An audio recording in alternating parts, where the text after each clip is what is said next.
This program is brought to you by Pay Global.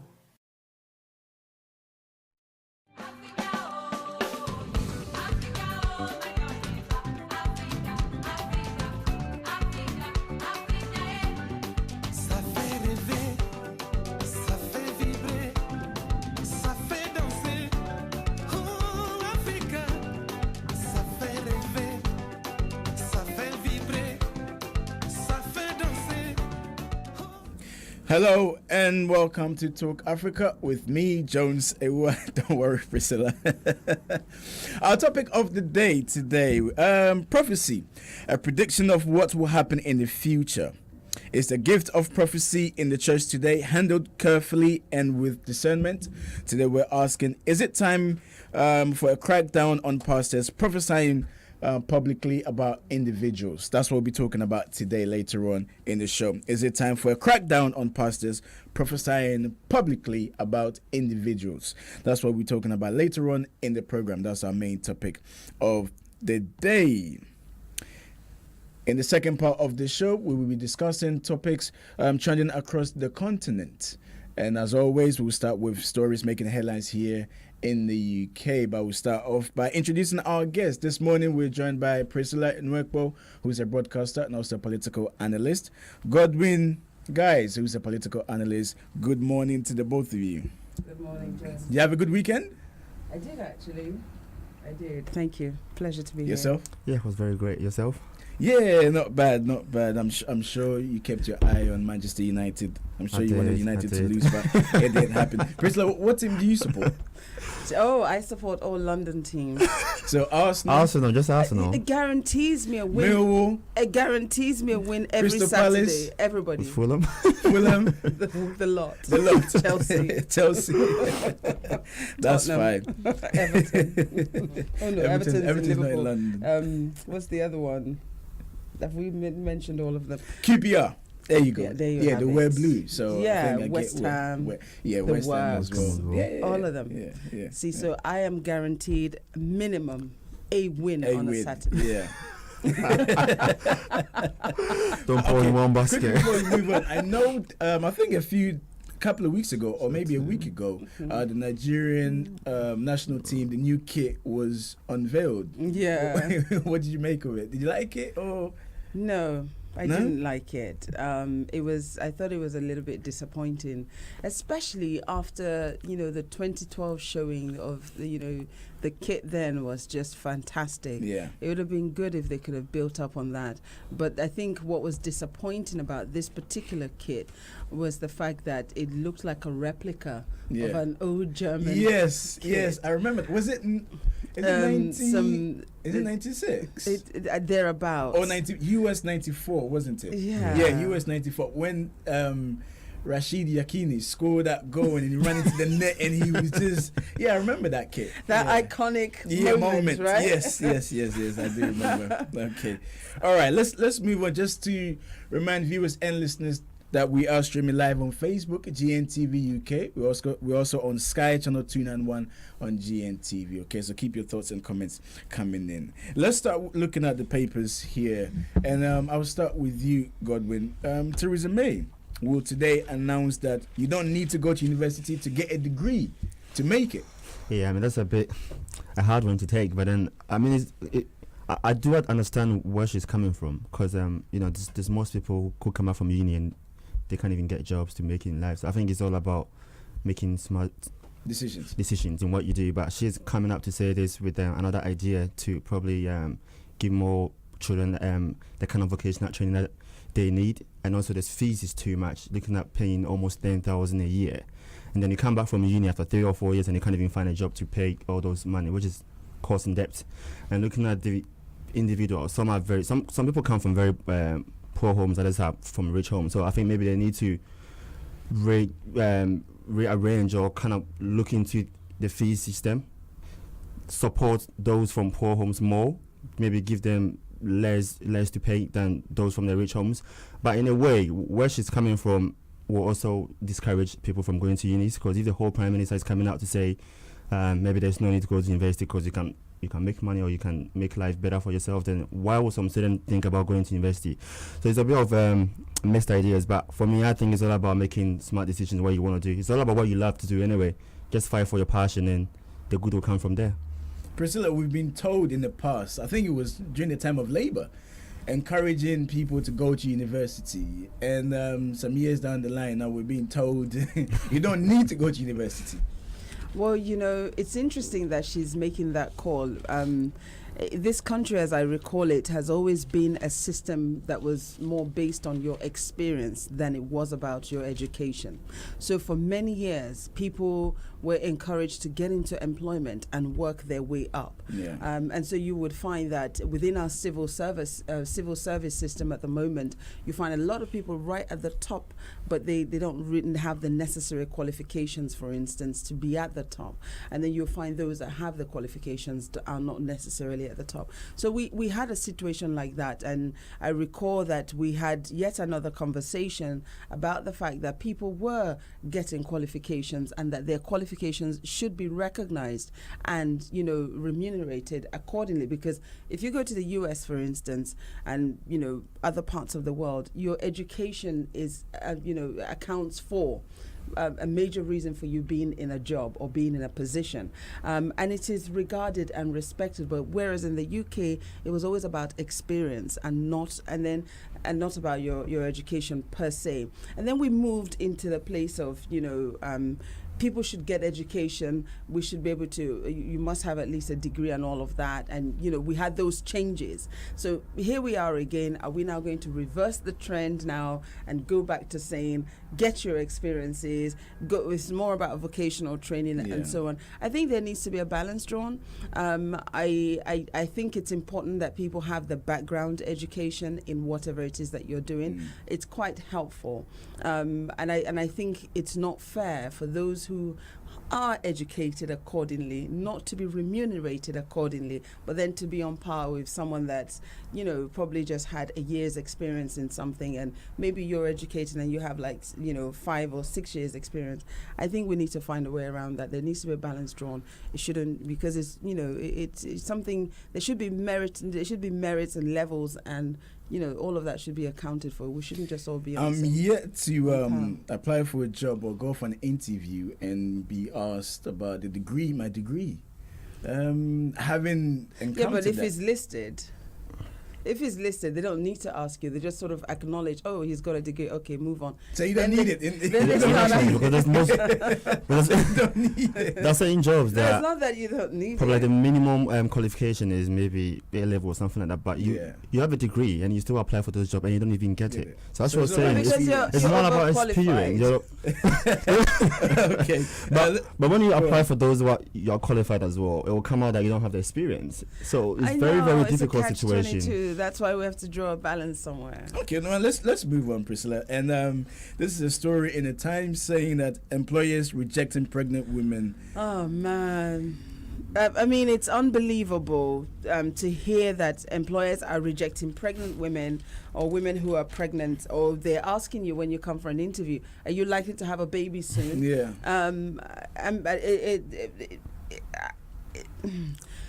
We shouldn't have to ask those questions. As a woman, I just think is discriminatory. Discriminatory. You know what I'm trying to say. Yes. I just think it's wrong, because I, like a man, should be treated with the same level of regard and be allowed to get this job.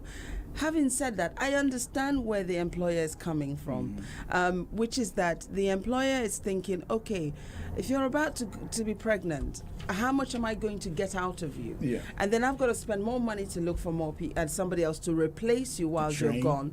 And then I've got to train somebody, and then I've got to do this, I've got to do that.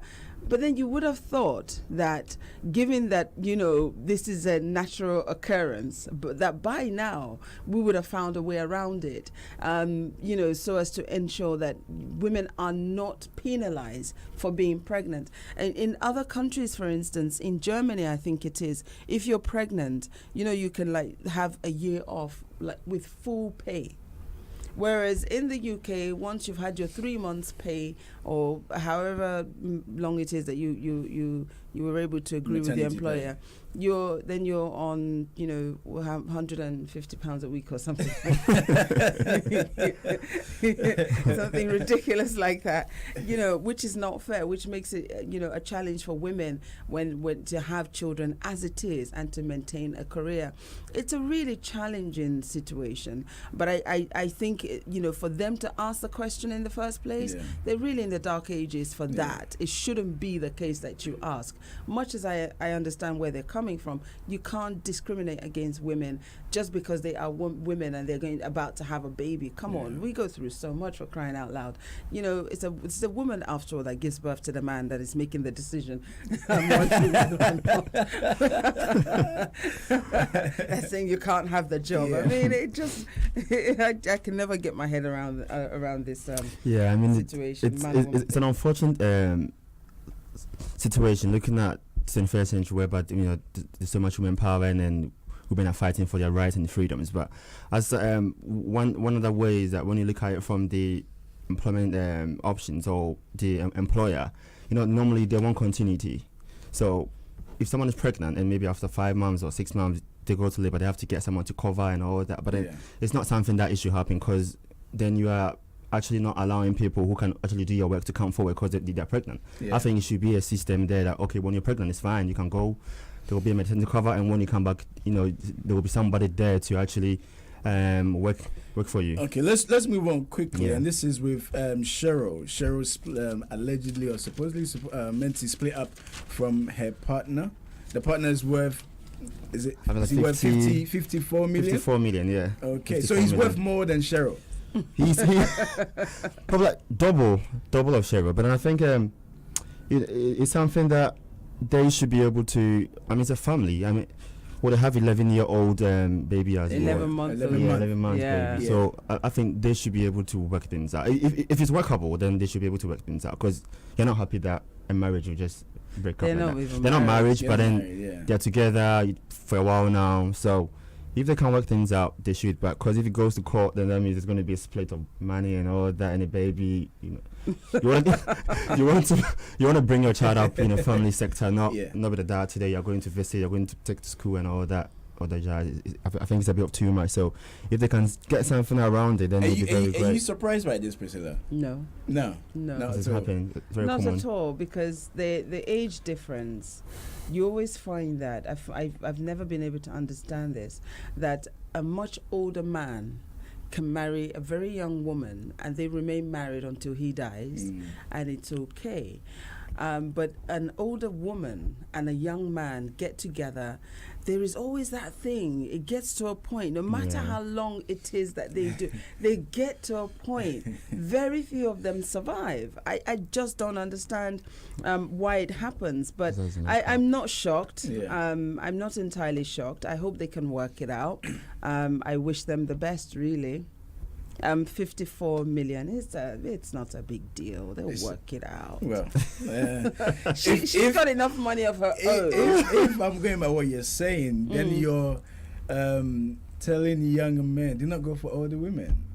I'm not saying that. No? But I would say to my older sisters, be mindful when you go with the younger guy, because, it may be great for a while, but I don't know. It just always ends. It doesn't end up well.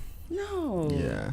All right. I've just seen it's a mistake on our Facebook page. Okay, it's a mistake. We will rectify that. What we're talking about today, we're asking: is it time for a crackdown on pastors prophesying publicly about individuals? That's what we're talking about today. We're going for a quick break, and when we come back, we will look at stories trending across the continent. We'll be right back.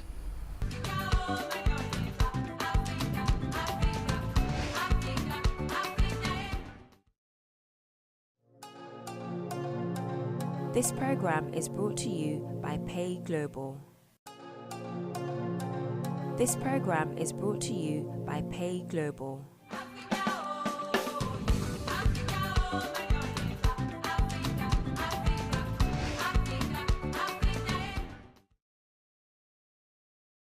Welcome back to Talk Africa with me, Jones Seward. Later on in the program, I'm sure a lot of people have seen it. It's been flying across social media with regards to pastors prophesying publicly.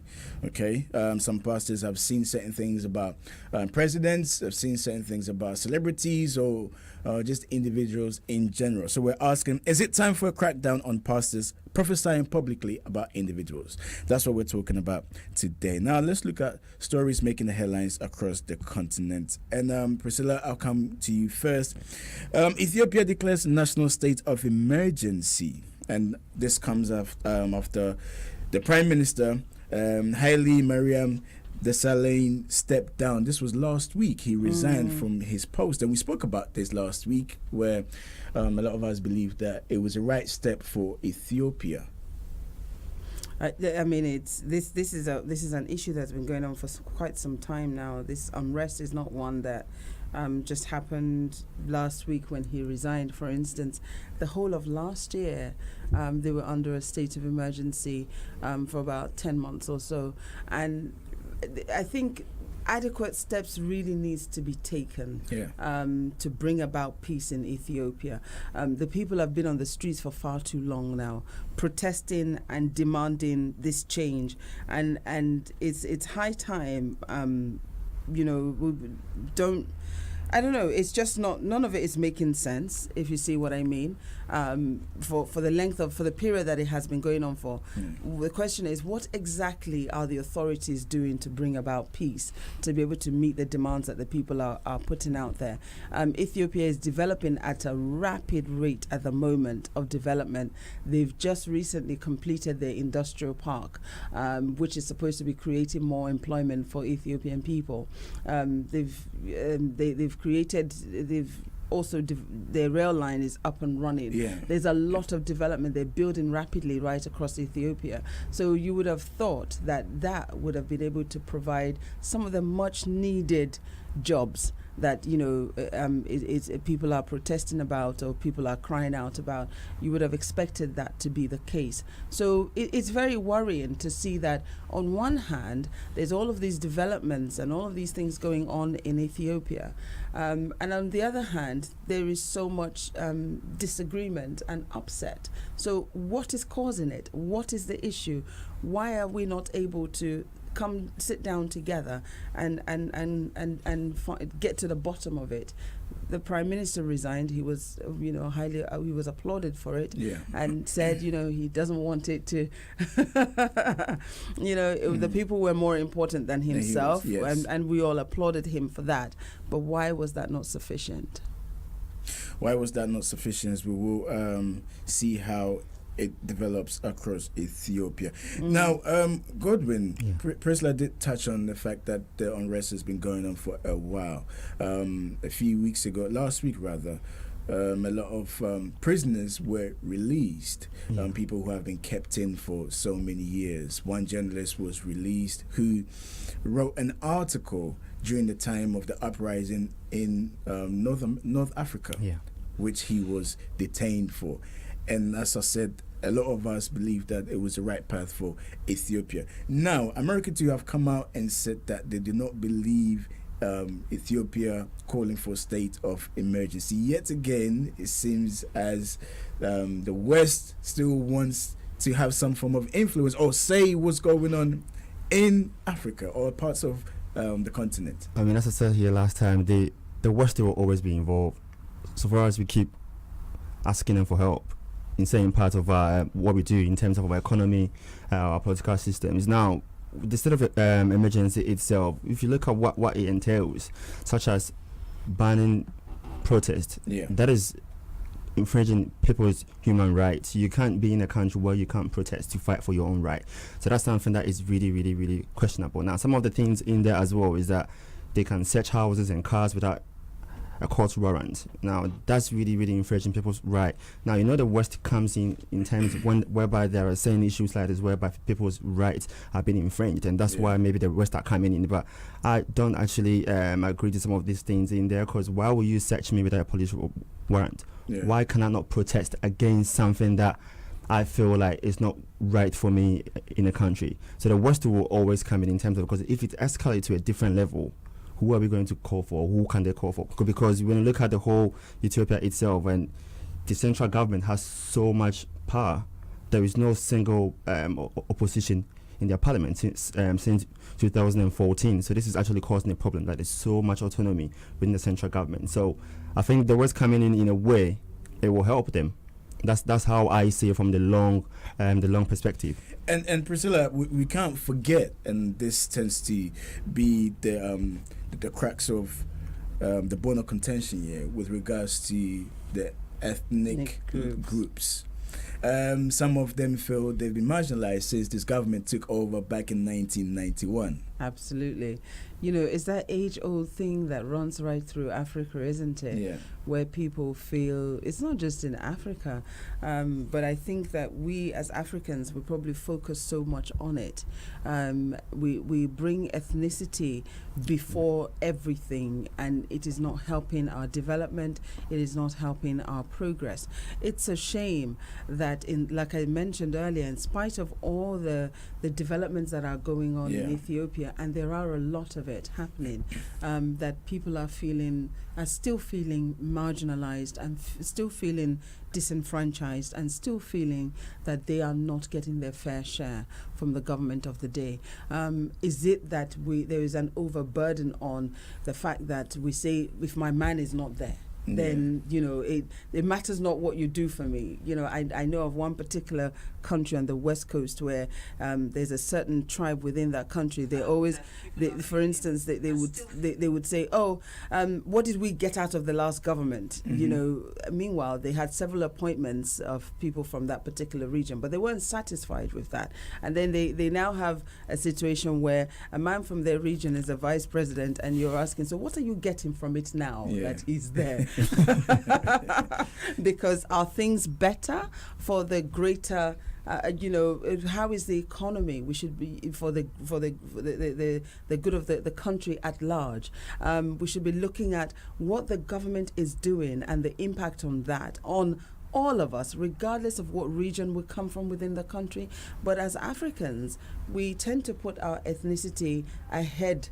We haven't had a chance to govern. There weren't enough of our people in this cabinet. We were not appointed. I think it's high time we begin to rise above it. I'm not saying that their complaints are not valid per se. That's not what I'm saying. It is valid. But I think it's high time we begin to look more at merits and more at the greater impact and of whoever is of the government of the day on the rest of the country, as opposed to, my tribe is not there, and we begin to kick up this unrest, because the unrest does not help. Yeah. Okay, let's move on to the next story. And this is 3 suicide bombers have hit the town of Konduga in northeast Nigeria, killing at least 18 people.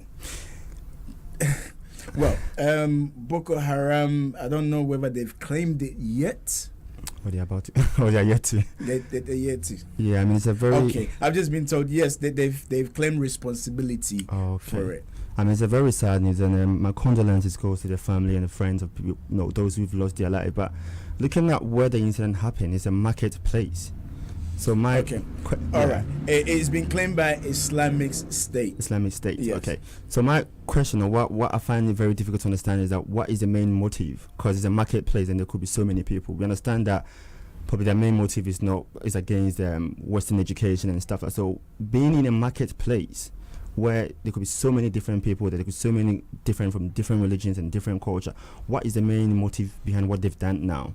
Now, they've killed innocent people who just went to market or maybe selling their stuff. And I think it keeps happening every time. And it's not the first time we're talking about this. It's not the first time it's happening in Nigeria. Or this year it's happened so many times, and it keeps happening. So what is the government actually doing to combat this?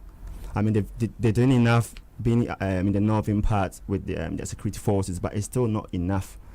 I think what they need to do is they need to get to the bottom of things. They need to negotiate. They need to see these people who are doing this because whatever they are doing now, they have a leader, and I'm sure the government knows who are behind all this. It leads me to my next question, Priscilla, because when it came to the Chibok girls, there was somebody who was able to negotiate for the girls. So there is some form of contact. And this issue with the terrorist attacks going on, happening consistently, Boko Haram has killed over 20,000 people, and this is frightening. And the times that the girls were taken away, kidnapped, there was a huge outcry to fight against Boko Haram. But it seems like it's either we're losing the battle or we're not capable to fight this issue here. It's the bloodletting in the country at the moment is extremely frightening. Nigerians are not just dealing with Boko Haram, or in this case ISIS, but they're also dealing with herdsmen that are just rampaging the country and just killing indiscriminately. It's very scary, very, very scary. And I think what is even more concerning, as you stated there, is that we have a government who came in and promised, one of their campaign promises was that they were going to deal with Boko Haram. Security was something that they said they were really seriously going to deal with. And then what the country has suffered, they themselves says that they have dealt with Boko Haram, or they have technically defeated Boko Haram, or Boko Haram they announce different things at different times. But what is quite damning is, on one hand, you say that you're succeeding in the fight against insecurity, but on the other hand, we're having villages that are being wiped out. There are new, you've got a new group of some form of terrorism, in quote, if you like, rising up and just killing. So where is this success against insecurity that they say they have achieved? And you consistently hear people say, oh, we've achieved something with Boko Haram. But have you really done that? Because if there's been some level of achievement with insecurity, we shouldn't be in Zamfara state, another state in northern parts. Aside from this suicide bombing, there's been attacks of, I think, about 17 people were killed. Just recently, in the new year came about in January, we had so many that were butchered, not just butchered. It's horrendous what's going on in Nigeria, and I think the government really needs to sit up and take real steps towards security issues. Their primary duty as a government is to protect the lives and the properties of Nigerians, and in that regard, I think they're failing. I can't see. I just don't understand the concept of, we have succeeded in dealing with insecurity, but then there's an uprising on the other. I just can't marry the two. It just doesn't make sense to me. So what I see is that you're clearly either not doing anything, or we're renaming the problem, giving it a different definition, and it's morphing out somewhere else. I just don't understand it. But the Nigerian government really needs to sit up, because they are failing terribly. If you cannot protect the lives and the properties of Nigerians, then what else is there? Is it an issue where the government doesn't have the manpower? The government or intelligence? They more than have the manpower and the intelligence. They're constantly saying that they're dealing with it. They're constantly saying that they're investing in what is required in order to do it. So what is the problem? I think there needs to be some kind of sincerity of purpose. I think that may be lacking, because, as I said, I certainly don't understand it. I certainly don't recognize it. You can't say to me that you're dealing with a problem, but then people are still, the bloodletting is endless, it's daily, it's constant, it's, every moment. People are afraid for their lives in certain parts of the country. If you don't know if you're going to wake up the next day, if you step out, if you'll be able to come in, it's horrendous. So, I think there needs to be some form of sincerity of purpose as for what the government is actually doing. I keep hearing, we're winning the war against insecurity, but I don't understand how you're winning and the report is raging on a daily basis of people dying. Just doesn't make sense. I don't get it. Perhaps somebody needs to let me know where, the missing link is. Okay. We're taking another break. When we'll come back, we will look at other stories as well, and we'll turn our attention to our main topic of the day. This is Talk Africa with me, Jones Ewa. We'll be right back.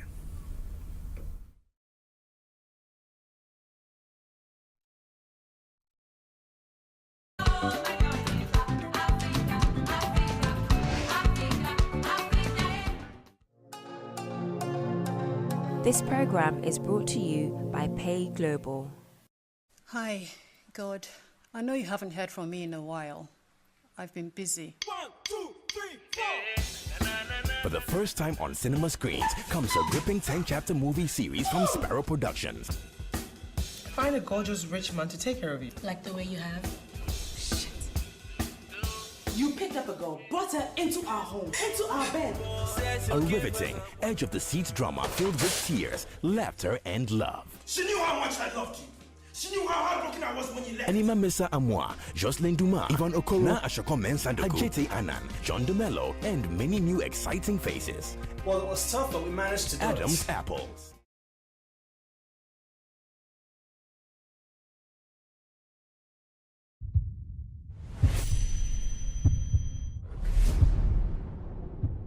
I had to pay for dinner, pay for a hotel room, and he ended up buying me expensive jewelry. What?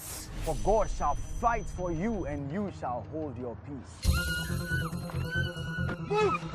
So, are you going to leave that man to go scot-free? My client has rights. Just as we have the right to get to the bottom of this matter. You must take responsibility for your actions. Sure. When I got you a job, didn't you tell me that what you get from a man in a day is more than what you get in a whole month? He what? He fainted yesterday. But how? I'm a man, what do you expect? Elijah said, come out on Semika. Crazy! Elijah, hold it!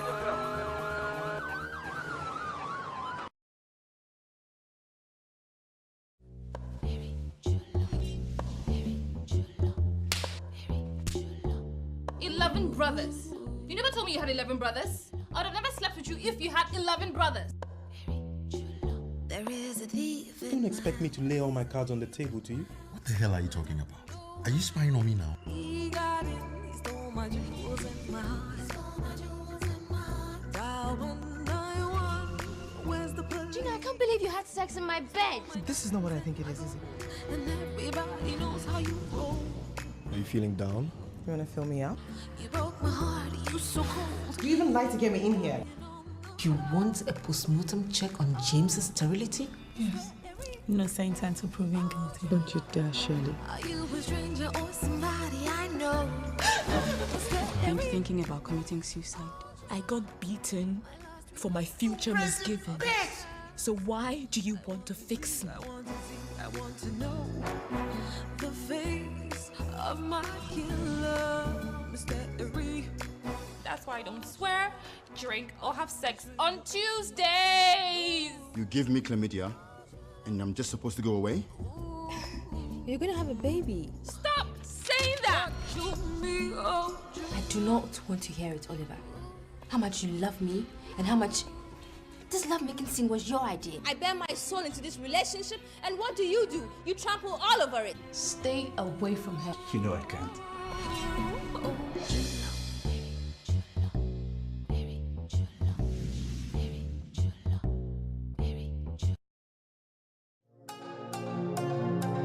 This program is brought to you by Pay Global.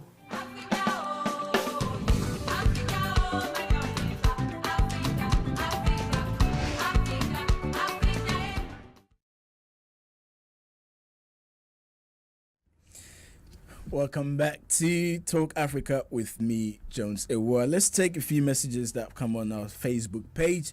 This is from Candy. Candy is saying, Priscilla has the correct view of the issue of education. How can you spend years in university and it's not acknowledged? This is to do with the headlines here in the UK.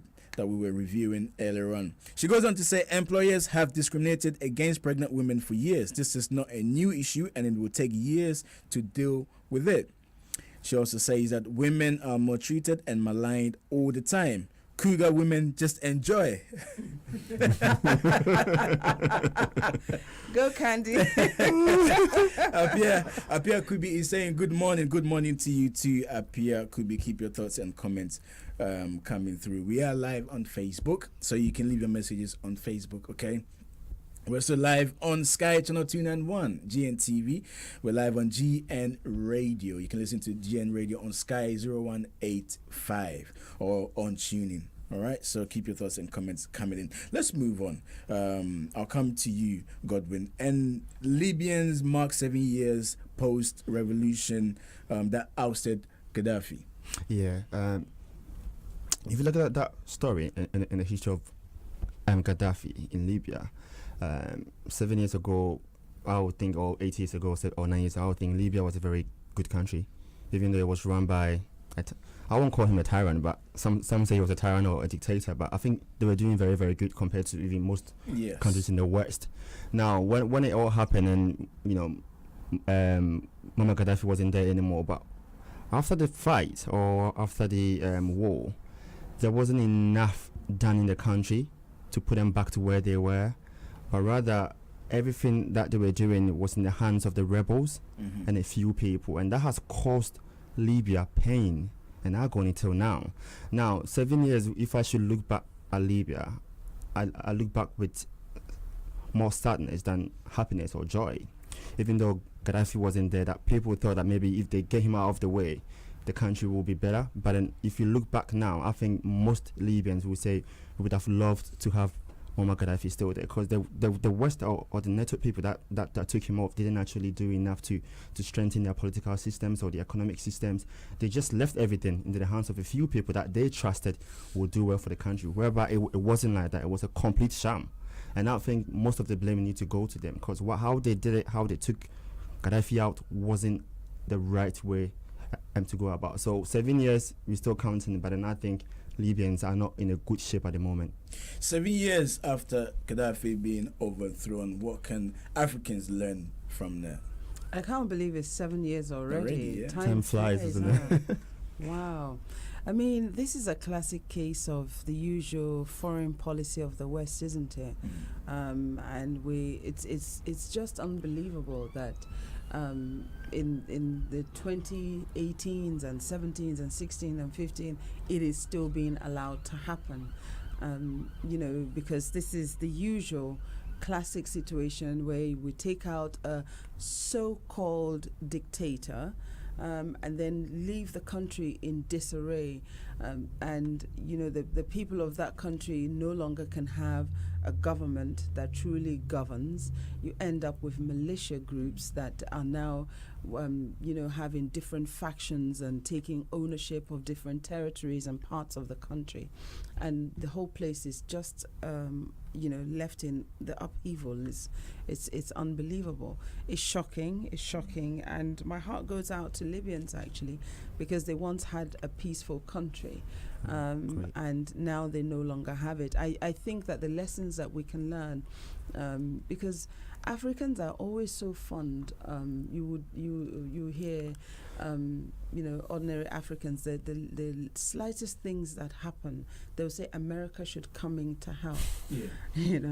When you mentioned the Chibok girl situation there, when it happened in Nigeria, a lot of Nigerians were on Facebook saying Americans should come in and bring drones because they've got drones. And then you had situation, others were saying the British, those that actually went to some actually went to the American and British embassies and had meetings and asked them to come in and help, and they don't realize what they're doing.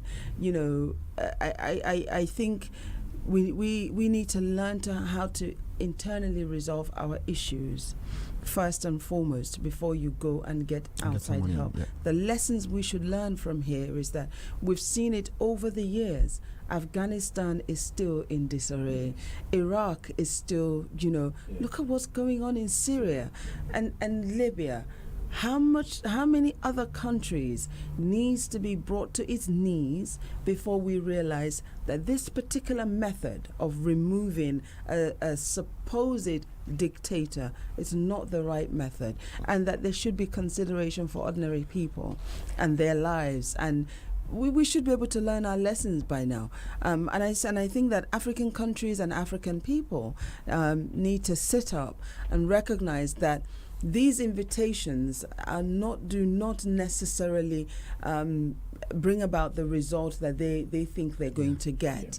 It doesn't necessarily yield that you're now going to suddenly have a country, that you will now have a great leader that you didn't raise yourself, but somebody else brought them in for you, that would suddenly provide you with peace. The general outcome that we've seen all over the world is that these situations result in militia groups rising up, result in, a country that becomes impossible to live in.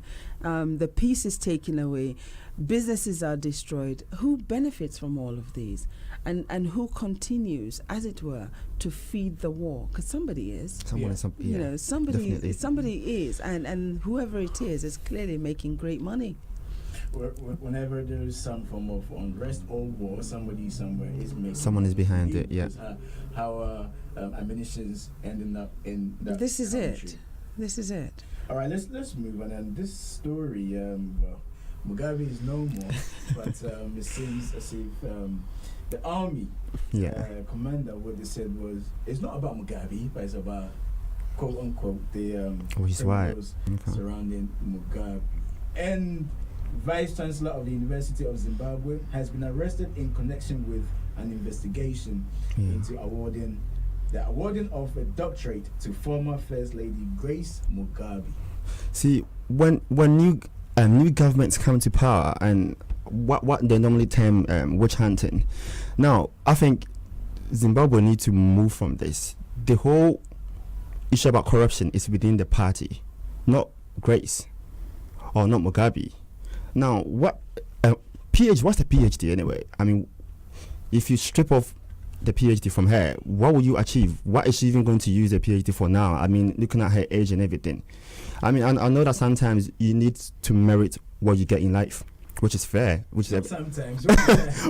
most of them merit what they get in life, though. No, but we need to move away from just paying the backhander or use your position to attain certain favors. I mean, we need to move away. I understand that arrest is a good thing, because maybe they're trying to give a statement to the country that you need to merit what you have in life. But I think that things like this is not necessary at this moment for Zimbabwe. They need to move away from. There's so many issues that they need to tackle.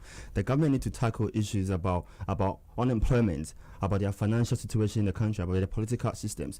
Doing this kind of arrest, I don't know how much money it will cost really for the investigations, but my whole take is that what will you achieve after this investigation if you should strip off the PhD from her? What is she even going to use the PhD for now? There are so many issues that they need to think about now, rather than witch hunting like maybe Mugabe and the family. I mean, that man has done great for the country already. They took him out of power.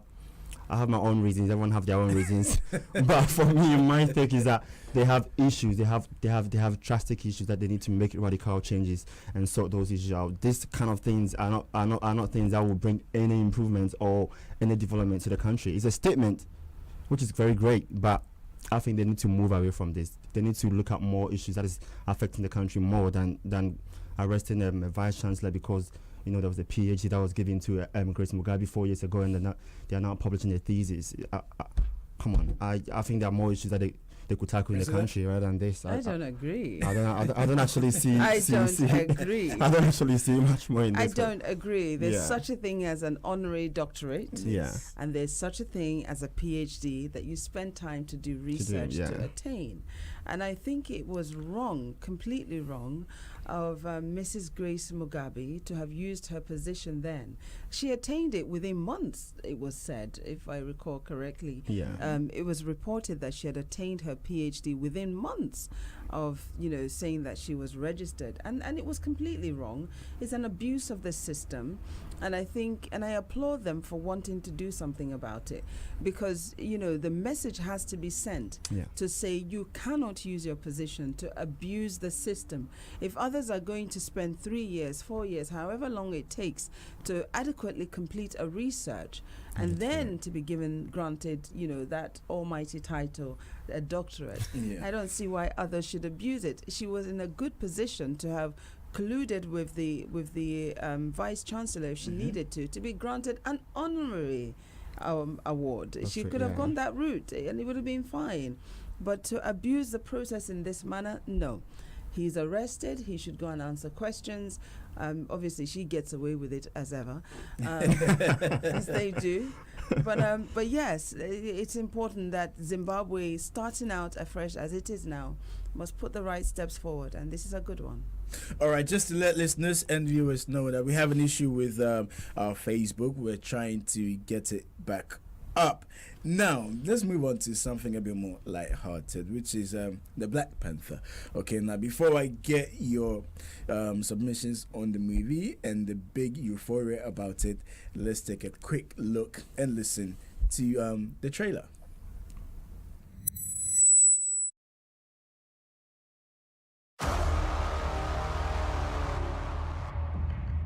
You're telling me that the king of a third world country runs around in a bulletproof catsuit? Why don't you ask him yourself? Because he's right outside. Bingo. My king. Stop it. The Black Panther lives.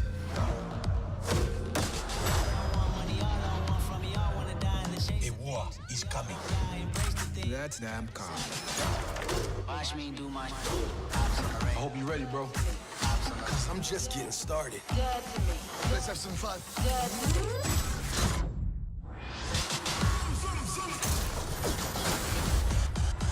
You show off. They don't want to see me get into the check. They just want to see me swimming in the don't drown on ground with your head. They don't want to freeze. I want your weapons. Your secrets. It's all mine now. Is this your king? This ends today.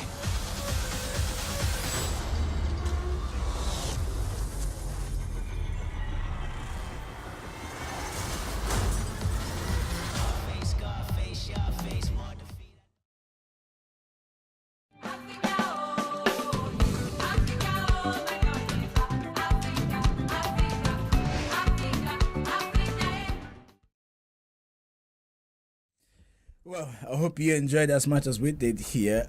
Priscilla, Wakanda. Wakanda. Now, it's received fantastic reviews, not just across the western parts of the world, but also the continent. It was premiered in South Africa, where a lot of people wore their traditional wear, and this is something that's a lot of people are very, very proud of. Let me applaud Black Panther. Let me applaud them. Let me applaud them for breaking records. Yes. Because they have made so much money in their opening weekend. They've broken records there. The movie is doing very well. It's fantastic, fabulous. I hear a butt coming. Yes. When it comes to Wakanda and all the whole Wakanda-inspired outfit and all of that, for crying out loud, those of us who are Africans, it's nothing new. Hello. We've been doing this for a while, and we've been dressing in this way for quite some time. Proudly, too, I must say. But, so I guess I'm not the whole euphoria about I love what the movie is doing in the sense that for Africans who perhaps could not identify with what we wear and our way of dressing, for instance, I guess this is a good way to introduce them to it. And for non-Africans too, although we're now going to get into, it's going to be called Wakanda something, but no, it's real. It's been happening, and most of us, a whole lot of us, don't find this new. We're not seeing it as such a big deal. I don't know if I don't know if I'm making okay, sense. let me just come in there, Priscilla, because let me ask you, who was your superhero as growing up? It's funny, isn't it? Because I used to watch He-Man. And there you go.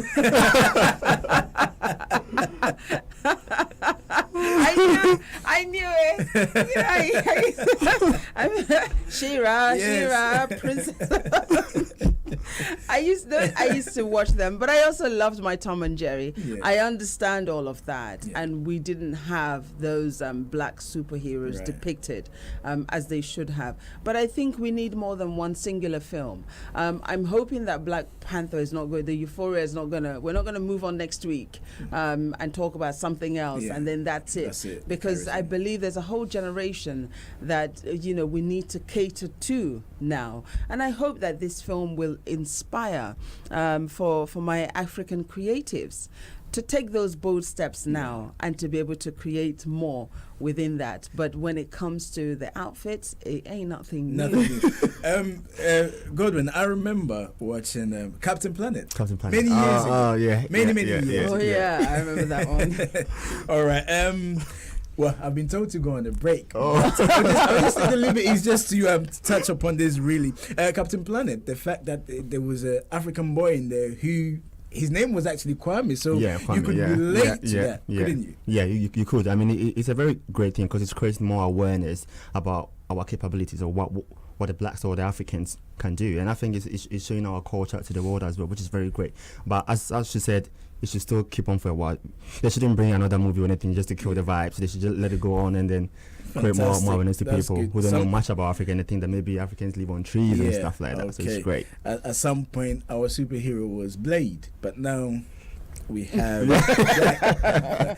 this is Talk Africa with me, Jones. We're taking a break. When we come back, we'll look at our main topic of the day. We'll be right back.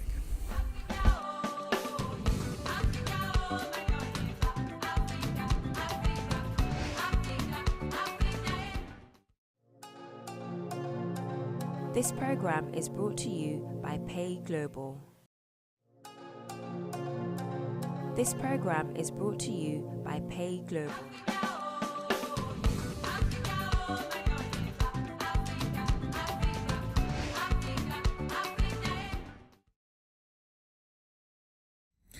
Welcome back to Talk Africa with me. Today in the studio we have Priscilla Nwekbo, who's a broadcaster and a political analyst. Why did you just jump up suddenly, Priscilla? I like to keep you on your toes. Also, Godwin Guys, who's a political analyst. They're both here with us this morning.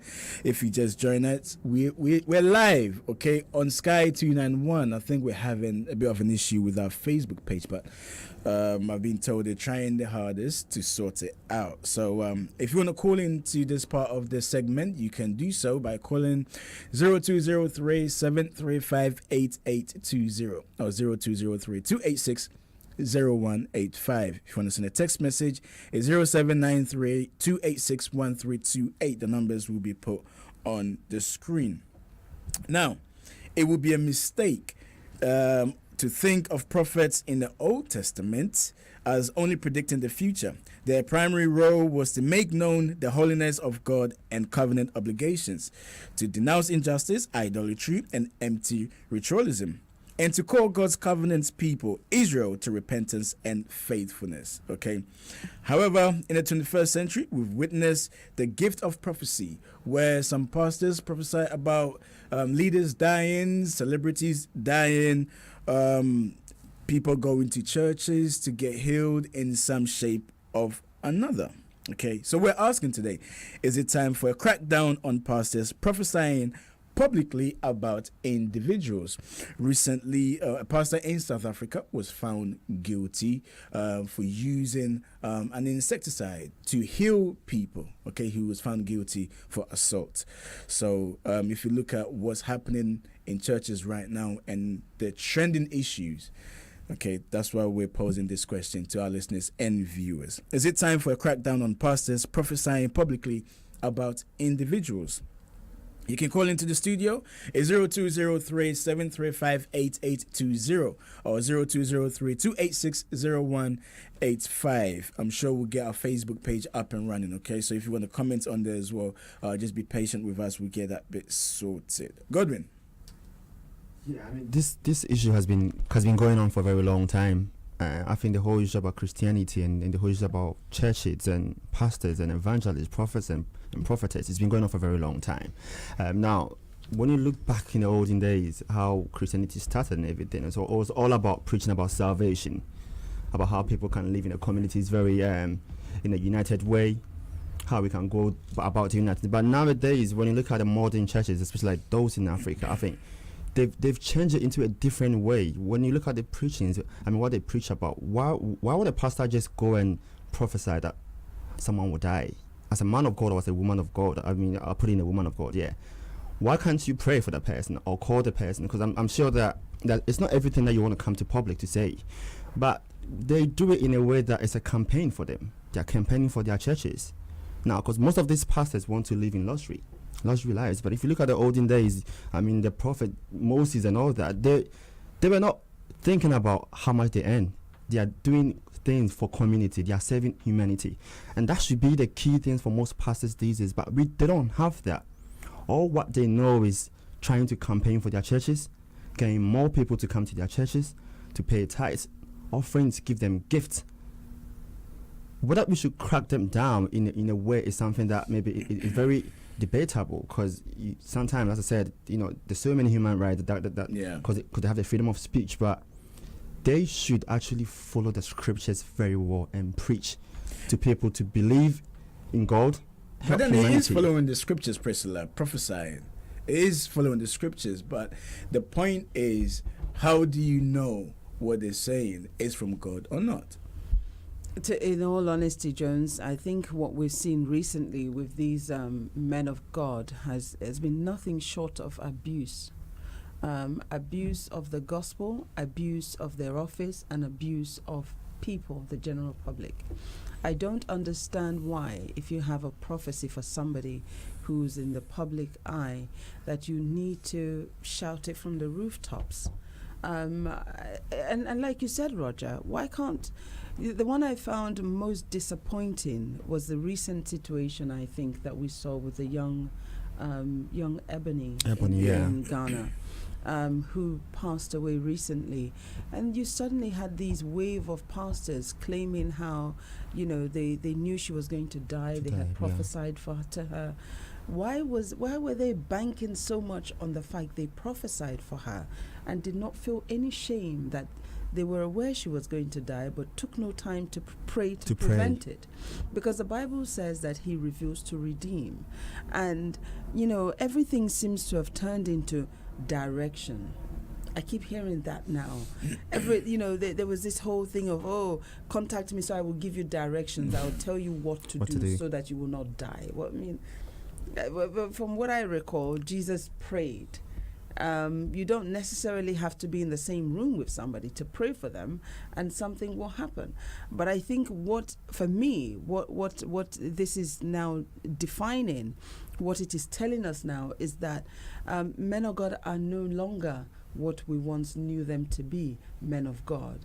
There was a time you could actually go sit with a man of God and speak to him and listen to him, and he would pray for you, and you would leave that place knowing that you've had good counsel from a good place, and you felt some degree of protection, and you felt some degree of you left feeling somewhat, if you like, fulfilled to an extent, or that your issues were dealt with privately. But today, the pastors we have are more public than they are private, and it seems whatever is discussed in private now is suddenly everybody's public business.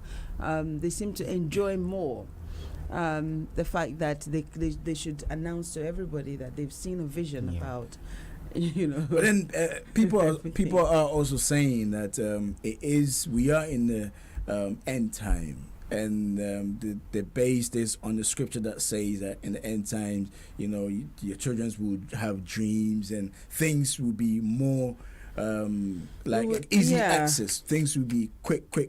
I mean, if you look at the way the world is moving these days, so surely we are in a world where, at a time where pastors can see things and be able to reveal things more quickly. I accept that we're in that time and we're in that day, but you see, there is this thing about decorum, integrity, regard or respect. Those things don't change, do they? No matter how much the time moves on, those things are what they are. And I think that men of God owe a duty to not just their congregation, but to the word, or to, for want of a better word, the religion, to uphold or to ensure that their conducts are not viewed or, does not make people feel or think that there's some kind of abuse going on here. They owe that to the office that they represent. I think it's unacceptable. I agree that we're in that day, we're in that time. We're going to see more of a lot. We're going to see more of the killings. We're going to see more of the false prophets. We're going to, see, we're in that time, I accept. But there are some things that don't change, and they are what they are, and they remain as they are. The regard or the respect or that you give or the responsibility of your office doesn't change. And it shouldn't change for men and women of God. And it's getting to a point where I think there should be some form of regulation in this industry. We will come to that. This industry, we will come to that very simply. But why is it that, Godwin, that people are afraid or do not want to challenge pastors?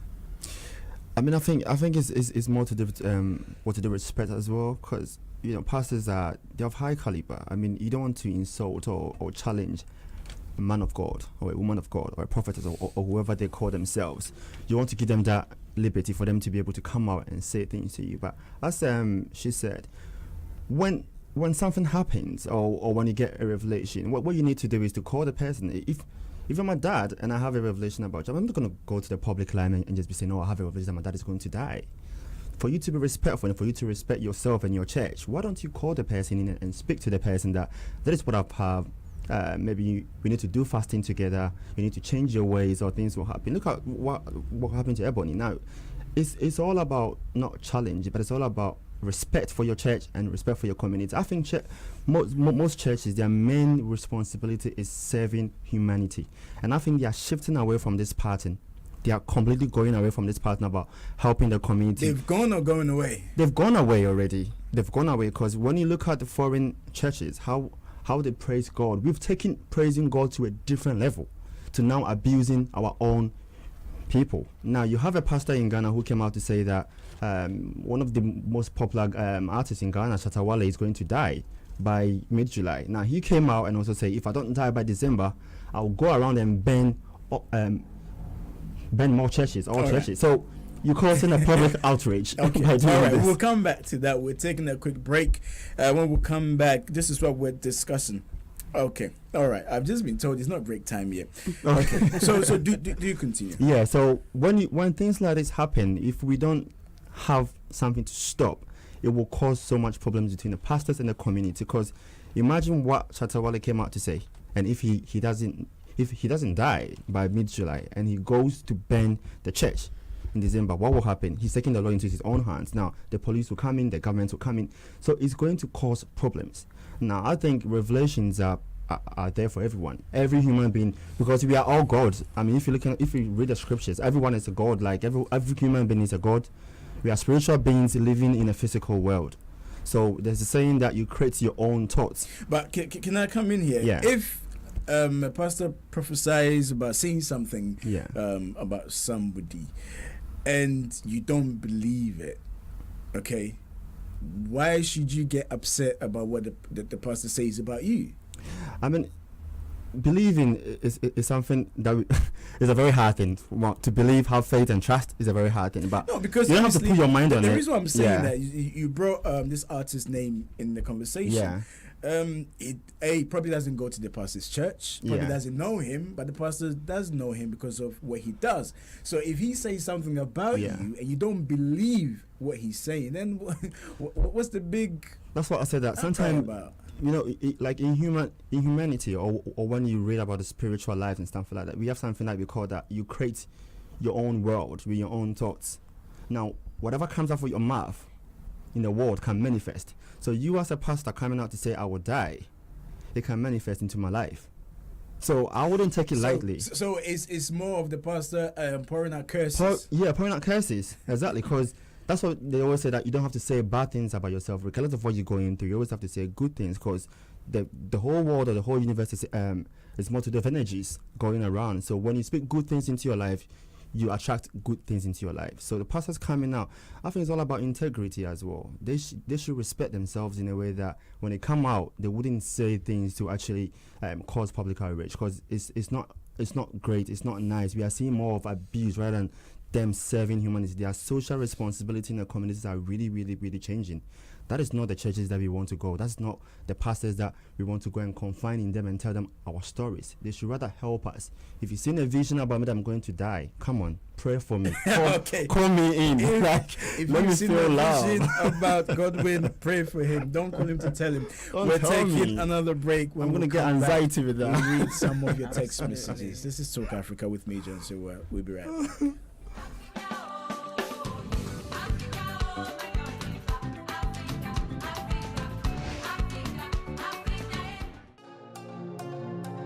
This program is brought to you by Pay Global. This program is brought to you by Pay Global.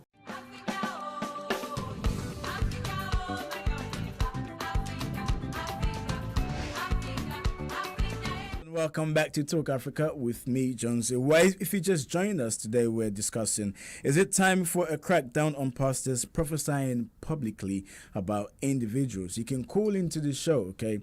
It's 0203-735-8820 or 0203-286-0185. If you want to send a text message, it's 0793-286-1328. Let's read a few of the text messages that have come in. This is from Mary. Mary is saying, I think it's time for a crackdown. I think this prophecy should be related privately to the individual concerned, if that's what they want. Prophecy should not be a freak show. Most cases, majority of these pastors are false and follow the bandwagon in order to achieve undeserved fame. There are so many people prophesying to whoever they want to. They are nothing but scaremongers. Fear can have a great impact on society and the individual. This can be exploited by phony pastors. I wonder why ministers of traditional churches don't prophesy the way some pastors do. It is just for financial gain and okay. All right, I think we've got the gist of what you're trying to say here, Mary. Keep your thoughts and comments coming in. She also goes to say, cracking down will also reduce unnecessary stress and minimize false hope in chasing after unattainable dreams.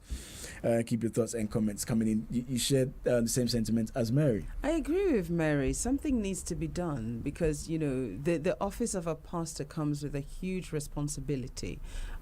Responsibility not just to the faith, but more importantly, to those who are followers within.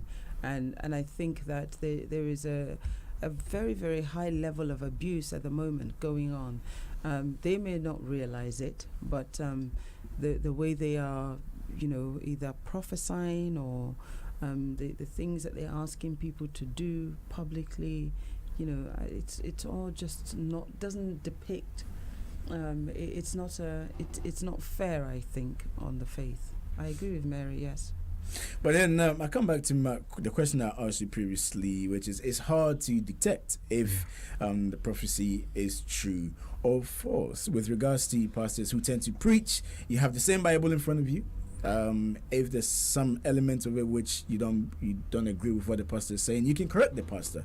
When it comes to the prophecies, it's very hard to detect which if it's true or not, because it could be true. In some cases, it has happened what the prophet or the man or the woman of God has said. Yeah, I mean, it can be true, because I don't know, for them to come out to say that if they've had a revelation or a prophecy that you will die or something will happen to you, I mean, they'll have their main reasons for coming. I'm not going to say, okay, they might come out to lie about death for someone, which is not a good thing. But what I'm trying to come out is that whether it's true or not true, what you need to do as a pastor is that you need to pray, because God reveal to redeem. That's what the scriptures say. So if you had a dream about me, or if you've had a prophecy about me that something will happen to me, as a pastor, what you need to do is you need to have a solution. That is what you're a pastor for. You're not there to actually second to what you've had or the thought that you've had in you can help me correct that situation. So what you need to do is you need to come out and call me, like invite me to your church, because I'm a public figure. You probably know me. That's why you had a dream about me. That's why God brought you that revelation. So for you to be able to do well, for everyone to say that you are doing well, as you said it, call me in. Or don't even say it, because when you say things like this, I mean, you turning my name into a different thing in a public line. So what you need to do is call me in, speak to me about it, and then let's correct it. You should pray for me. Tell me to do 1 month or 2 month fasting, I will do it. But when you do things like, okay, you want to say it for fame, to get your name out there so that people will come to your church. I mean, it's all campaign. It's all financial gain campaign. And that's why most of these modern churches that have come, there should be some way to crack that. I mean, there should be some regulation. I don't know how it's going to be, whether it's going to be in a constitution or maybe the Churches Association will come up with something. But it doesn't happen in the traditional churches like my church. I'm a Catholic. Okay. I don't think my Archbishop I know in Ghana, Pama Baka, will come out and say that, oh, I had a dream or a revelation that this one. No, he respects himself so much that even if something has happened, he will go to that person. That's what the pastors have to do. I mean, it's all about self-respect, and you preaching the word of God. I mean, the word of God is in you. You are God. That's how human beings are. We are spiritual beings living in a physical world. So if you've seen something, that's great. Maybe you have the power that I don't have. So you need to help me rectify that problem, not to make it worse. Because what you say can come through. And it's karma. You've said it to me, it will come back to you or come back to your family. So they should watch all these things that they do. It's all about respect and integrity and how you bring yourself to people. So, Priscilla, let's look at ways in which you've mentioned there should be some form of regulation. The story that came out last week with regards to the pastor from South Africa who was found guilty for assault. Yet the pastor is known to heal people. He's known to have said that he healed people of terminal illness by spraying there's this spray that they use for like insects. Literally sprays it in people's faces and whatnot. A lot of the congregation did come out and say that they actually couldn't stop coughing. They had a cough for 7 months. So here's the case. Yes, we will bash the pastors. We will continue to bash them and question their motives. But don't the congregation have a responsibility? They do. I think one of the what we tend to see in churches that's missing is that reality seems to disappear somewhat amongst people. And because people believe pastors and believe that they're of God, they tend to, as followers, sort of accept to a degree, hook, line, and sinker, whatever the pastor is saying. And that, I think, is what is causing, to an extent, this seemingly followership that seems to have no bounds. Because when you use an insecticide spray in people's faces, church or no church, pastor or no pastor, that spray is not intended for human faces. It is going to have an effect on somebody's eyes. It is going to affect them in one way or the other, depending on how much of it you use directly. It's ridiculous. So I think that there needs to be some form of understanding. And it's not every day. It's not for every situation. It's not for everybody that you need to use or give direction or use insecticide spray or tell people to swallow snakes or, we've seen so much of it in recent times, eat stones because that's going to turn into bread. But then, I know that they heal people. If three of us, or plus the team behind the gallery, know that this is something beyond anyone's imagination, but yet people are still doing it. This is not where people are been doing brainwashed or anything. Well, they see, that's just it. They are. People are doing it out of some form of desperation. People are also doing it out of ignorance. People are doing it for so many different reasons, and this is where this is why there needs to be some kind of some form of intervention, because these men of God, for some, they've taken advantage of the desperation and the ignorance of the people. And as a result of that, they're beginning to abuse it. Yeah. I'm not saying there are, and let me stress this point, there are real, genuine men and women of God out there that are doing what who are doing their work as men and women of God. There are genuine ones there. But like all things in life, you also have those who have come in and who will take advantage of the situation and who will, try to steal the limelight or get rich quick or, see it as a business, see it as an industry. You're always going to get that. So I think there needs to be some form of regulation that sort of, because it's in most countries, it is largely unregulated, and it is just allowed to happen, and people can just open up churches all over the place. I can just jump up today and say, God has called me, and I don't necessarily have to provide any formal evidence for that, any form of backing, no qualifications to attain that, and then I'm let loose. I let myself loose on other human beings who are vulnerable, who are going through certain things in life that I have no idea about, and I will take advantage of their vulnerability. It is not accepted. It is not acceptable, and something needs to happen, because you're finding that people who are already damaged, people who are genuinely needing help, are being abused by these so-called "I can help you, I will pray for you, I will do this and I will do that," and meanwhile, all some of them are doing is just sucking them dry. No. There needs to be some form of regulation just to protect the vulnerable individuals in society. I agree with you, but again, I still want to touch on the responsibility that as a member of a church you have, because we've seen instances where somebody who's terminally ill has been cured, and then 6 weeks down the line the person passes away. So you, as a believer of that particular church, you should be asking questions. Yeah, I mean some of the pastors, their powers has been questioned or has been questionable in recent years. What do you mean powers? I was wondering about that. What do you mean powers?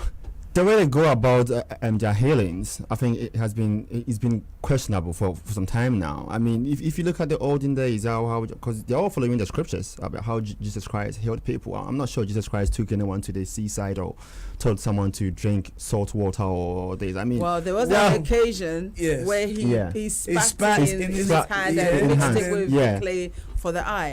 And a lot of them, on the basis of that, do all kinds of things. But then I think some of them has been really questionable, as I was saying before. But what they need to do is that, as a believer in a church, you have to believe it, because that's why you are there. It's faith that took you to the church.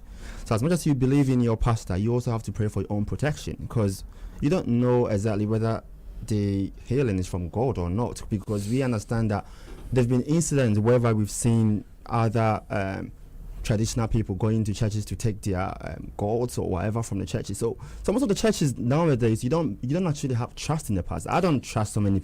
So what you're saying is there's something behind whatever it is that the pastors are using to prophesy. I mean, I stand to be corrected, but then I think obviously, well, you can't generalize. I can't generalize it, but I think some pastors, they are saying me, because we've seen it before. It's not like we haven't seen it. We've seen it. What is this thing then? Yeah, I've seen a pastor in Ghana. I've seen a church in Ghana whereby there was a traditional man. I'll mention him because it was in the newspaper. So as I said, I stand to be corrected. Kwaku Bonsam went Kwaku Bunsamu, I think I've seen that footage as well. It's on YouTube. It's a young man in white. A young man in white, right? Yeah. He went to the church to take his gods from the church or his dwarfs or whatever, because he think that the pastor has not actually acknowledged him, saying the powers started working or he's doing miracles with it. Wow. Yeah. So let me just come in. So what happened with that particular story was you have this man who I can say is a fetish priest, wasn't he? Yeah. Right.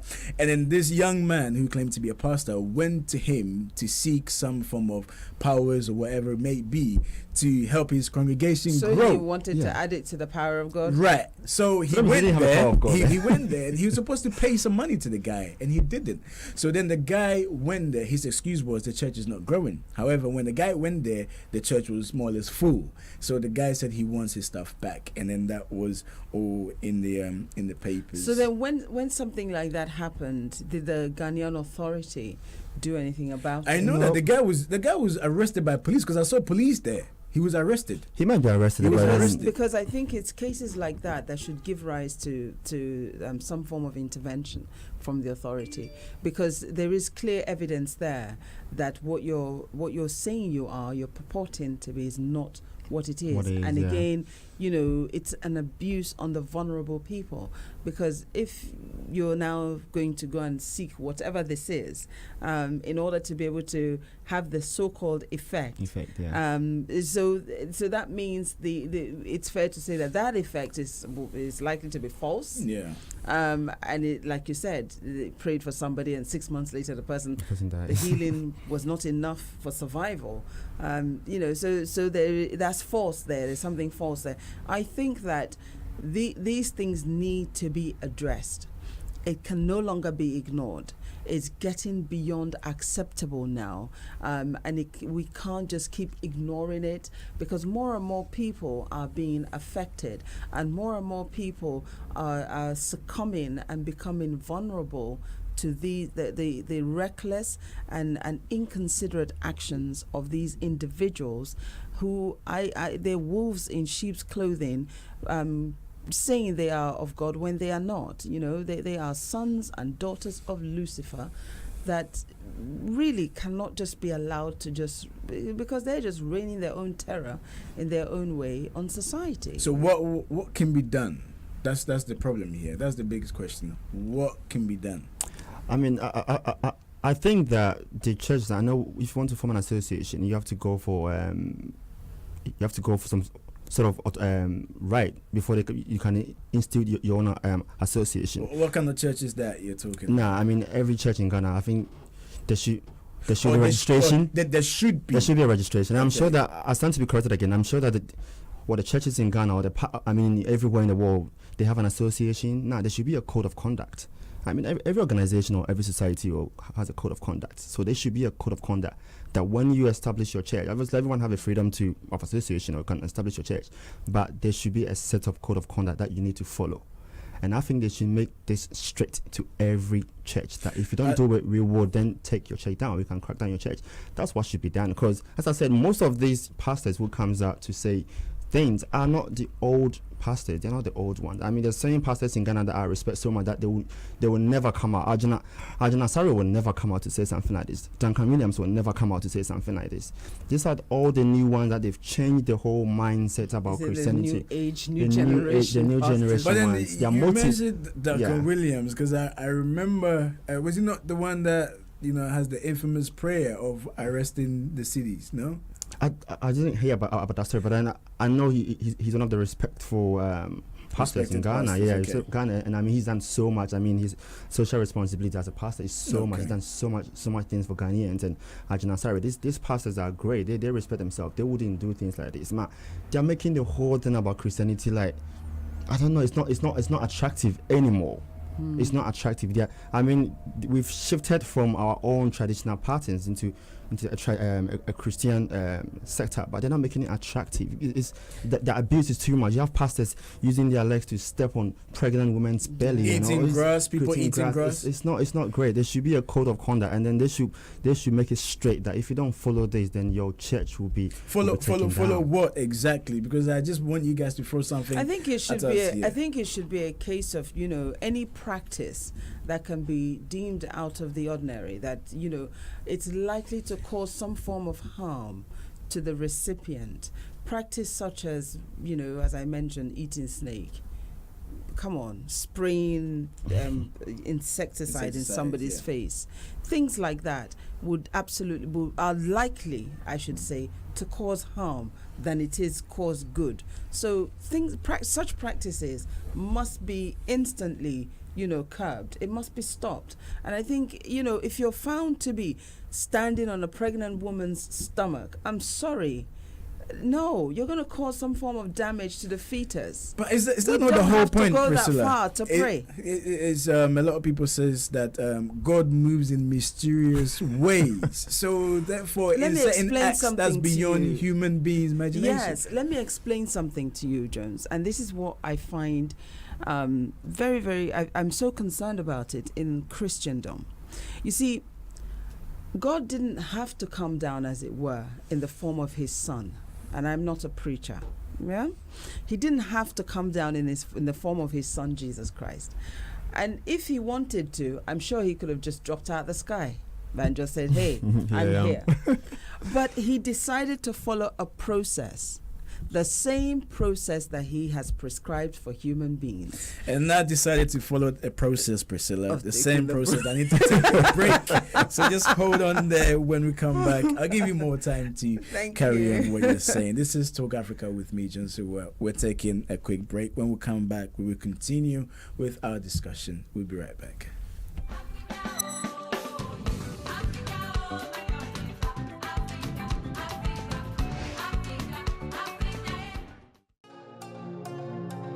This program is brought to you by Pay Global.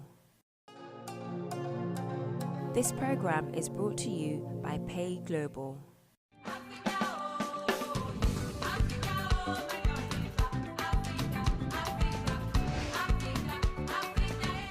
Welcome back to Talk Africa with me, Jones. Every time we come back from the break, Priscilla just jumps up. I don't jump up.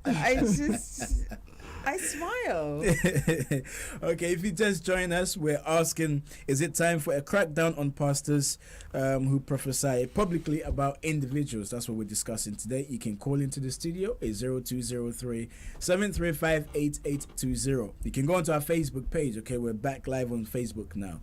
GNTV UK or Talk Africa page. Okay, to send your thoughts and comments come in.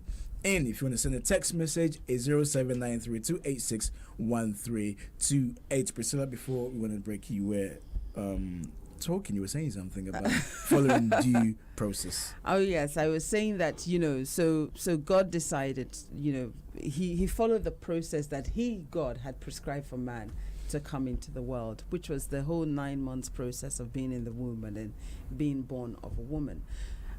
So God is a God of process. When I often sit back when I get confused at times and I look at certain situations, and if you go through the scriptures carefully, you will find that God doesn't do it's not necessarily strange per se. What he has prescribed that is good enough for you and I is probably the line that he's going to follow. So I think it's only in unique cases that we should see a situation where something unusual is done. And then a miracle comes about. I don't think it should be in the same kind of common practice, because what we're seeing now is these common practices, as it were, that are happening. For instance, I read of a pastor who decided he was going to walk on the sea and drowned.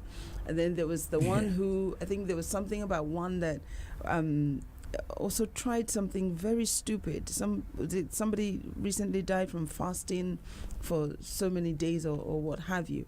And we do these things without due consideration to the fact that you need to drink water. If you're in a place where the heat is so high, you can't not drink. You know, for crying out loud, logic dictates this. And then, you know, so they would decide that they're fasting for a period of time, and they're out there in the streets going up and down and doing all that they need to do. You find yourself super exhausted. You will be. So we are not following the logical process that we should follow, and I think we get carried away. We believe that we're in church and it's God, and therefore it's going to be, the miracle is going to be unheard of. It's something so different, so I don't know, indescribable. Yeah. And it isn't. It is not always like that. God will still follow the process, i.e., if you're sick, go to the hospital. All right, let's take our first call. Hello, good morning. What's your name? Where you calling from? Okay, I think the caller is gone. Do call back. I did have you on hold. So do call back. Okay, if you want to call in, a 0203 735 8820 or 0203 286 0185. If you want to send a text message, it's 0793 286 1328, or you can go onto our Facebook page, GNTV UK. You can leave your message on there, and I will read your messages out. Okay, let's take one more message, and then we will come to Godwin. And this is from Nathan. Nathan is saying, personally, it angers me when a lot of pastors are out there using the Lord's name in vain. I'll come back to that text message, okay? Because I know there's a call coming through. In case you're looking at me, I'm looking to my left or right. I'm just picking up the call. Hello, good morning. What's your name? Where are you calling from? Hello? Okay, all right. We're having an issue with the Skype, so if you want to call into the phone, rather, Kofi, I know that is you because I recognize your number. Okay, so do call the other number. All right, Kofi, we have an issue with the Skype. Okay, I've just been told we have an issue with the Skype. Okay, so now this is from Nathan. Nathan is saying, demanding and collecting vast amounts of civilians' money in order to pray for them, perform an act in which the civilians are manipulated in believing that this is genuine work of the Lord, when in actual fact it is nothing but a scam. No genuine man of God should demand or seek financial rewards for performing the real work of the Lord. When Jesus performed his miracles, acts, or prophesied, there was no rewards. He did it because to him it was for love and wanted to use his powers to help change the lives of others. Okay, so that was from Nathan. Keep your thoughts coming in. You can call in, Kofi. I know you want to contribute on this issue. Okay, so do call in. If you try one number, doesn't work, try the other one. You will definitely get through. Now, Godwin, we've touched on, Priscilla touched on the fact that it has to be something extraordinary. Okay, yeah. And again, a lot of miracles which took place or happens, a lot of believers do seems to think that it is extraordinary. It is. I mean, some of the miracles that happens or you see on TVs or you hear about, it's something that you think, okay, did that really happened? Now you even have some pastors coming out recently to say that they can resurrect this young lady who just died, Ebony. Now the dead is dead, the dead is gone. Why come out to say you can resurrect them? I mean, some of these miracles happening. It's nice because why are they talking? Why don't they just go and resurrect her? Don't announce they can do it. Let's go there and just bring her out. I mean, your family will be happy. I will be happy to see her. Lazarus came back 4 days later. Come on now. Exactly. I mean, she's having a good career. Some of them is nice to see that churches are able to perform miracles, because that's why we are here. That's the main reason why God created us. We want to be able to help people, to heal people. That's one of their jobs. So it's great, but they should do it in a proper way. I mean, there's so many ways that you can help people. There's so many ways you can do your miracles. They should do it in a proper way. Now, causing harm or causing abuse in the form of you thinking that you're performing miracles is causing different problems. Like the pastor who's kind of using sprays. I mean, you can harm people's immune system by doing that. I mean, there's so many proper ways. I mean, just put your hands on the person. Do your other ways. Okay. All right. If you want to call in, 0203 735 8820 or 0203 286 0185. If one number doesn't work, try the other one. The number will be up on the screen for our listeners' sake. It's 0203 735 8820 or 0203 286 0185. Now, in terms of cracking down on churches like this, are we not infringing on their human rights? No, it's not about the human rights. When you're considering the impact on the vulnerable in society, it's about protecting the vulnerable in society and protecting those that can't, protect themselves. It's not an infringement on their human rights. Freedom of speech? No, it's not an infringement on freedom of speech either. You're allowed to, but you're not allowed to harm another. You're not allowed to speak in a manner that you're suddenly going to cause, societal uproar.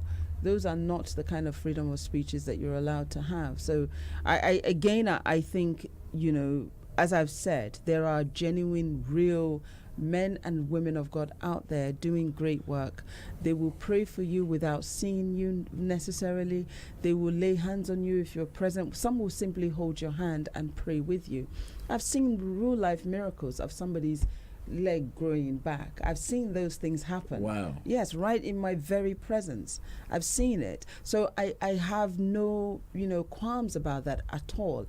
But for the new-aged pastors, I shouldn't call them that because some of them really are not that. Yeah. They're just wearing those cloaks, by definition to steal from that part of society, that industry, for want of a better word. Yes, so they are just new-aged individuals that are just taking advantage of that aspect of our society and coming into it because they see it as an opportunity. They are just opportunists, and they need to be perturbed. They need to be monitored. There should be some regulation that prevents them from seizing the moment, taking opportunity, and causing harm to society.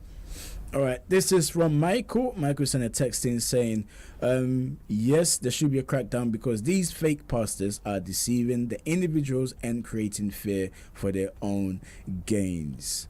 Okay. Absolutely. All right. Now let me take this one. This one is from Joyce. Joyce is saying, can you please ask Godwin, has he experienced any form of a miracle? If not, then how does he know that these pastors are fake? Have I experienced a miracle? I don't actually know, but I've been to churches whereby pastors have prayed for me.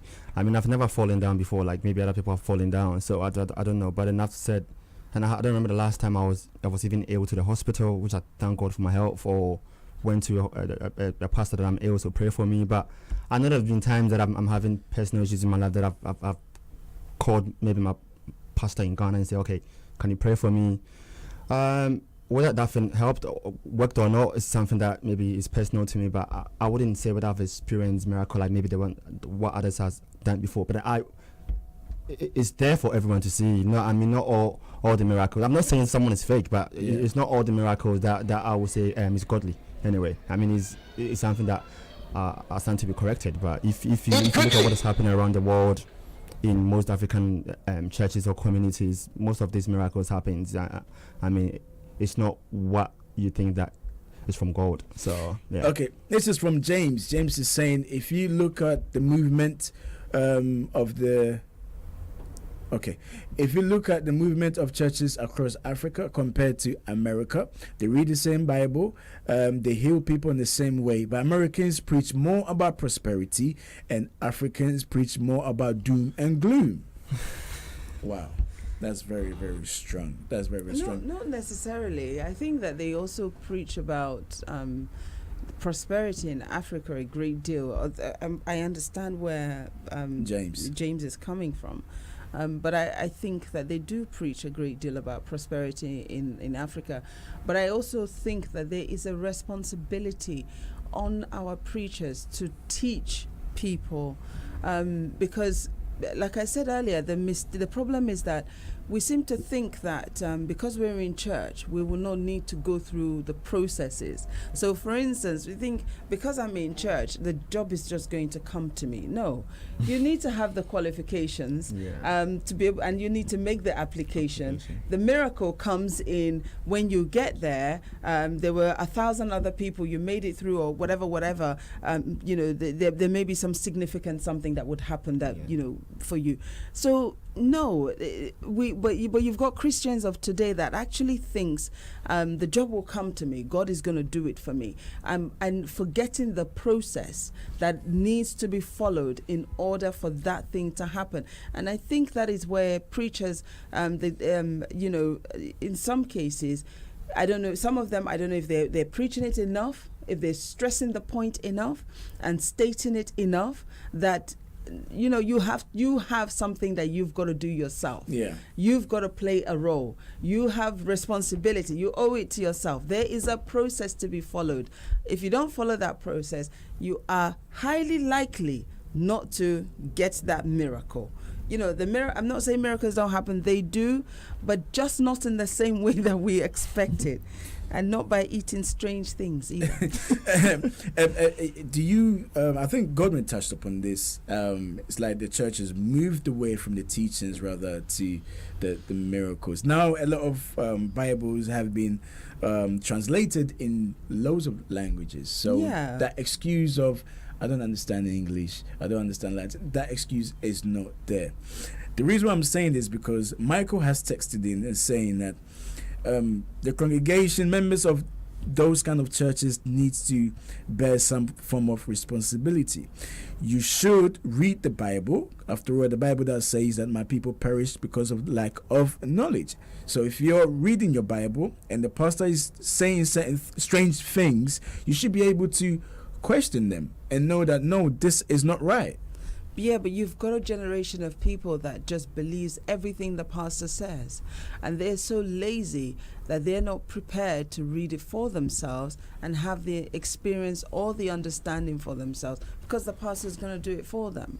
And they just believe that, pastor will pray for them, pastor will read the scriptures for them, pastor will interpret, and pastor will come and tell them, and so everything will be all right. And unfortunately, as individuals, I can't stress the point enough, it's you that has to make these things happen. You've got to get familiar with your Bible so that you'll be able to, when you're in a place where they're asking you to eat something strange, you'll be able to look at it and say, hell no.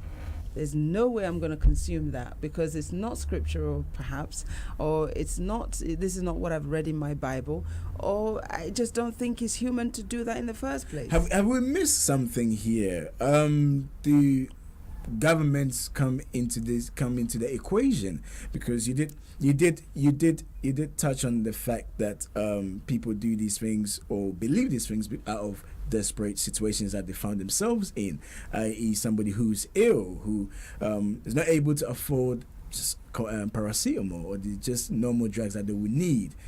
Are we just overlooking and just blaming the pastors alone? Because someone too will say that if governments put certain measures in place to help the needy, they won't be flocking to these pastors. I mean, we're not blaming them. The only thing that actually we are saying is that the way they go about their things, I mean, their behavior really. I mean, I know the government need to do a lot, as you said, maybe get free health care or health systems in place for people to be able to go to hospitals rather than going to pastors to pray. I mean, I'm sure that the pastors, if you go to them, you still have to pay something to them. I don't know how much you pay, but some people believe... Pay something to them. Pay what? For what? Pay some money. I mean, no, this modern days, I'm not sure you go to a church. I didn't know that there's a gate fee. Oh, there is a consultation fee. For you to even see a pastor to talk to them about your problem. Excuse me? Yeah. Not all churches. Not all churches, but most of these modern ones that we see, there is a consultation fee. I go to a very modern church, and I've never heard of a consultation. With this one, I haven't been to one that I've paid before, but so many of them, you have to pay some money before you even see the pastor, before you can have a chat with the pastor to tell them your problem. I've just been told it's all over in Ghana, especially. You have to pay 100 cedis or 200 cedis as consultation fee. Are you for real? I've actually witnessed it here as well, where people were paying about £200 to £400. Yeah.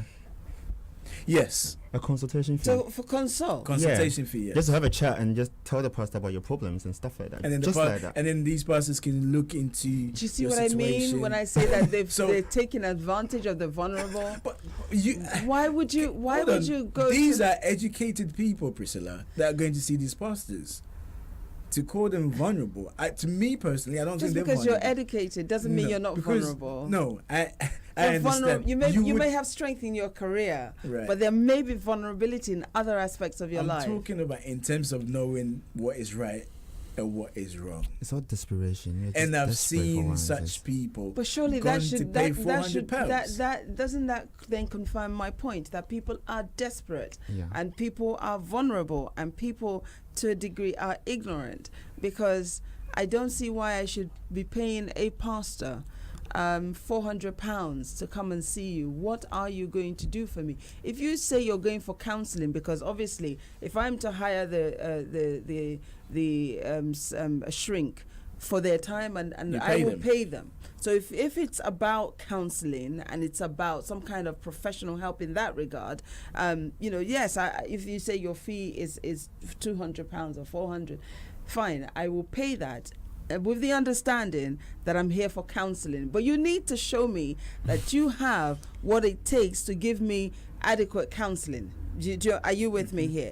You have to have some kind of counseling background, because the shrink will be charging me that amount because they are qualified and experienced in that area. That's their profession. But anything else that you're telling me to pay for, I just don't get it, and I will not be willing to do that. I will question it. And finally, just come back on what needs to be put in place before we run up here. What would you say? For me, I think there should be a code of conduct for them. They should be saying an aspect of it that says that you need to watch what you say, not to put the community, the society you live in, into chaos. I mean, the same things that if you come out to say, it will cause problems. Is that not restricting? Is that not restricting the prophet from doing what he needs to do? No, I mean, I think they should do their primary objective, which is reading or teachings. The primary objective of every church is teachings. You are teaching the scriptures to people for them to believe in God, for them to be able to know what is good and right. It's not about you coming out to say bad things or things about people to cause a community chaos or anything like that. So they should stick on their primary objective, which is teachings of God, Christ, and everything. That's what they need to stick to. Okay, from you, Priscilla, would you have prophets, evangelists, apostles? The list goes on. So how do you put certain things in place to stop this from happening or keep happening? I think they should be regulated with some really stiff sentences. All right. Quick and concise. Thank you very much to my guests in the studio this morning, Priscilla and Godwin, and our listeners and viewers. Thanks for tuning in. We will do it again, same place, same time tomorrow. Until then, enjoy the rest of your day. Goodbye. Bye. I'm not doing it.